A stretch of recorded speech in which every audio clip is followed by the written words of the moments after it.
Tuition centre में 35 बच्चे जो हैं वो मौजूद थे, बाशमूल 2 असातिज़ा की तलात आ रही हैं कि वो भी यहाँ पर मौजूद थी। ये इस वक्त जनरल हॉस्पिटल के एक्सक्लूसिव मनाजिर समा अपने नाज़रीन को दिखा रहा है और जनरल हॉस्पिटल में भी जख्मियों को लाया गया है।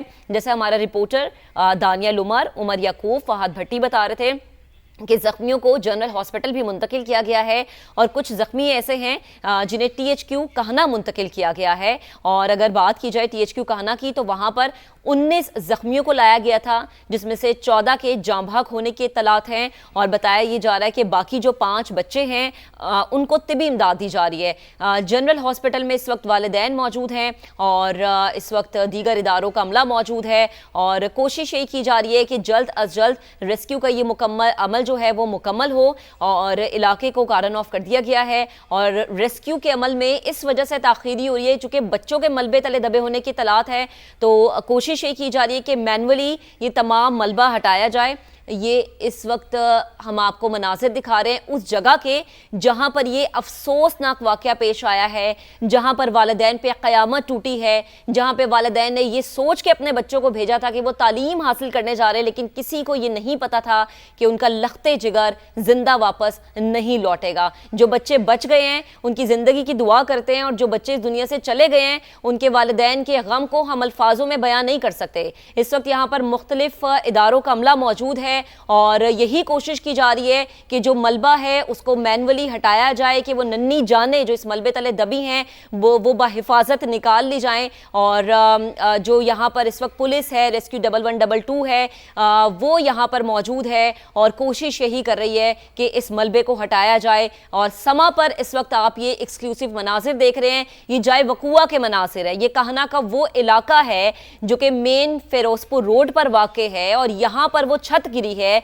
जो टीयर गार्डर की बनी हुई थी और बच्चे उस छत के नीचे तालीम हासिल कर रहे थे और टीचर यहाँ पर मौजूद थे, बच्चे यहाँ पर मौजूद थे। अमूमन बताया ये जा रहा है कि 35 से ज़्यादा तादाद होती है यहाँ पर बच्चों की, लेकिन आज सिर्फ 35 बच्चे यहाँ पर मौजूद थे और उन 35 बच्चों में से अभी तक की इत्तलात के मुताबिक 14 बच्चे बाशमूल असातिज़ा एक्सपायर हो गए, जाँ बहक हो गए, इस दुनिया से रुखसत हो गए। और यही बताया जा रहा है कि जो नेग्लिजेंस है वो इस बिल्डिंग के मालिक की है। छत बोसीदा थी और ये इस वक्त रेस्क्यू ऑपरेशन के मनाजिर हैं जो समा अपने नाजरीन तक पहुंचा रहा है और ये एक्सक्लूसिव मनाजिर सिर्फ आप समा पर देख सकते हैं। कहना का वो इलाका, वो बदकिस्मत इमारत जिसकी टीआर गार्डर से बनी हुई छत गिरी और उसके नीचे बच्चे दब गए, बच्चों को निकाला गया, रेस्क्यू करने की कोशिश की गई। इन मनाजिर को अल्फाजों में बयां करना बहुत मुश्किल है क्योंकि वो नन्हे बच्चों के बैग्स और न जाने वालिदैन की कितनी आहें और सिसकियां इस वक्त इन मनाजिर में छुपी हुई हैं। ये आप मनाजिर देख सकते हैं कि किस तरीके से दीवारें टूटी वो छत गिरने से और किस तरीके से इस बिल्डिंग को नुकसान पहुंचा। बताया ये जा रहा है कि टीयर गार्डर की बनी हुई थी ये छत, जिसकी वजह से ज़्यादा नुकसान हुआ है और ये ट्यूशन सेंटर एक घर में वाक़ था। ये उन नन्हे बच्चों के बैग हैं जिनकी उम्र सिर्फ 6 साल ही बताई जा रही है। तो आपको इस वक्त मनाजिर भी हम दिखा रहे हैं, ये एक्सक्लूसिव मनाजिर हैं। रेस्क्यू 1122 का अमला यहाँ पर मौजूद है, एम्बुलेंसेज यहाँ पर मौजूद हैं। उसके ऊपर बारिशों में प्रॉपर्टी उसकी मिट्टी कुछ कम हो गई थी, वो उसके ऊपर भराई के लिए मजबूर थी। ऊपर से नीचे एक प्राइवेट सा ट्यूशन सेंटर चलता था जिसके अंदर बच्चे पढ़ाई करते हैं। यार लोगों थोड़े से नीचे कर दो, चेहरा नहीं आ रहा, जो पढ़ा रही है लोगों नीचे करें सारे। ये लोगों को जैसे इसके ऊपर वेट ज़्यादा हुआ है, छत कोलैप्स की है, उसके अंदर से यहाँ से बच्चों को फौरी तौर पर इवैक्यूएट किया। पुलिस अफसरान यहाँ पर मौजूद हैं। एक मुख्तसर उनकी जानिब से प्रेस कॉन्फ्रेंस की गई है, गुफ्तगू की गई है, जिसमें उन्होंने बताया है कि ये इमारत कोलैप्स की है, जिसके बाद यहाँ पर छत गिरी और रेस्क्यू का अमल यहाँ पर जारी है। इंतहाई अफसोसनाक आज ये वाक़या पेश आया है। हम ये साथ आपको मनाजिर भी दिखा रहे हैं। ये वो इलाका है जहाँ पर आज ट्यूशन सेंटर की छत गिरी है। लोगों का एक बड़ा हुजूम भी यहाँ पर जमा है। जाहिर सी बात है, अपने अपने प्यारे बच्चों को यहाँ पर ढूंढने के लिए, रेस्क्यू के साथ शामिल होने के लिए लोग यहाँ पर मौजूद हैं। ख़वातीन यहाँ पर देखी जा सकती हैं। आपने बिल्डिंग देखी है, उसकी छत जो है वो आर्जी, वो जो टीआर वाली छत होती है, उसके ऊपर बारिशों में प्रॉबेबली उसकी मिट्टी कुछ कम हो गई थी, वो उसके ऊपर भराई के लिए मजदूर भी ऊपर थे।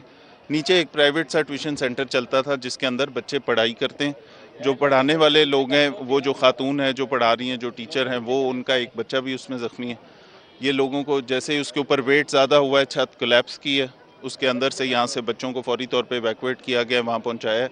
इस वक्त 8 बच्चे, एक टीचर जो हैं वो हॉस्पिटलाइज्ड हैं जो ज़ख्मी हैं, उसके अलावा 14 बच्चों की जो डेथ है वो कंफर्म हुई है। वैसे साहब ये कितनी मंजिला ट्यूशन सेंटर था, इसके बारे में बताइएगा। ये सिंगल स्टोरी बिल्डिंग है, आपके सामने छोटा सा कमरा है, उसके ऊपर छत जो है वो जो तैयार छतें होती हैं जो TR वाली, उसमें क्योंकि उसके ऊपर भराई हुई भी थी मिट्टी की, बारिशों में प्रॉबेबली वो कम हो गई, उसके ऊपर दोबारा ये उसको कवर कर रहे थे, मजदूर ज़्यादा हो गए उसके ऊपर, छोटा सा कमरा है, उसकी ज़्यादा वेट और ब्रेथ नहीं है, उसके ऊपर जब वेट ज़्यादा हुआ है तो वो गार्डर एक टूटा है जो कि नीचे बैठे हुए बच्चे और जो भी ट्यूशन सेंटर चल रहा था वो उसके ऊपर गिरे। क्या कार्रवाई की गई है बताइएगा। ये जो इसके ऊपर यहाँ पे जो ट्यूशन सेंटर चला रहे हैं और ये वो हमने 5 लोगों को भी कस्टडी में लिया है, सवाल जवाब कर रहे हैं उनसे, किस कैपेसिटी में चल रहा था, सेफ्टी का ख्याल क्यों नहीं रखा गया, कौन मैनेज कर रहा था, ये सारी चीज़ें अभी क्योंकि आपके सामने का ये इंसिडेंट है, इस वक्त ज़्यादा फोकस इस चीज़ पे है जो ज़ख्मी हैं उनको बेहतरीन तिब्बी इमदाद मिले। ऑफिसर्स उधर भी मौजूद हैं, यहाँ पे भी हम देख रहे हैं, अभी ये सारी चीज़ें फर्दर इन्वेस्टिगेशन में सामने आएंगी। हुए उनके बारे में बताइएगा, इसी एरिया के रहने वाले थे। हाँ जी, यहाँ के लोकल बच्चे थे जो आसपास से ट्यूशन पढ़ने इस घर में आते थे। सर गफलत की है, उनके खिलाफ कार्रवाई होगी। बिल्कुल इंशाल्लाह कार्रवाई होगी, ये सारा देखने की ज़रूरत है ना, अभी इट्स टू अर्ली किसी के ऊपर भी इल्ज़ाम देना, लेकिन इसकी तहकीक भी होगी, इस पे रेस्क्यू वाले भी हमारे पास मौजूद हैं, PFS से भी अभी आ रही है, रीज़न क्या हुआ, किस वजह से गिरी, इसमें बनाने वालों की कितनी गफलत थी, कौन जिम्मेदार है, ये सारी चीज़ें आपके सामने लेके आएंगे। यहाँ पे ये काफ़ी अर्से 1 साल से तकरीबन ये ट्यूशन सेंटर चल रहा था, जिस तरह एक स्कूल है उसके साथ ये छोटी सी जगह इसमें ये ट्यूशन सेंटर बनाया हुआ था उन्होंने।